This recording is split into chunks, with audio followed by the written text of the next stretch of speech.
ప్రకాశం జిల్లా best services for disabled persons award చాట్ బకెట్ డాక్టర్ సునీల్ కుమార్ సింగ్ సింగవరం గారు. కంగ్రాచులేషన్స్ సునీల్ కుమార్ గారు. నూతన ఆలోచనలతో నిరంతర కృషితో సామాజిక సేవతో తనదైన ముద్ర వేసుకున్నారు డాక్టర్ సునీల్ కుమార్ సింగ్ సింగవరం.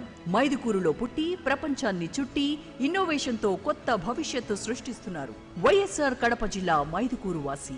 2001లోనే సేవా కార్యక్రమాలు ప్రారంభించి ప్రగతి డిజేబుల్డ్ వెల్ఫేర్ సొసైటీలో best silver jeweller business award సామ్రాజ్య the silver kingdom Mahesh Chand Joju garu. Congratulations Mahesh Chand garu. ఒక చిన్న ఆలోచనతో rotary club of Vijayawada mid town సభ్యులు కలిసి ప్రత్యేక వ్యాపారానికి శ్రీకారం చుట్టారు. లాభాల కోసం కాకుండా సమాజానికి సేవ చేయాలనే ఉద్దేశంతో best Texmo dealer award KLN Prasad agencies. I would request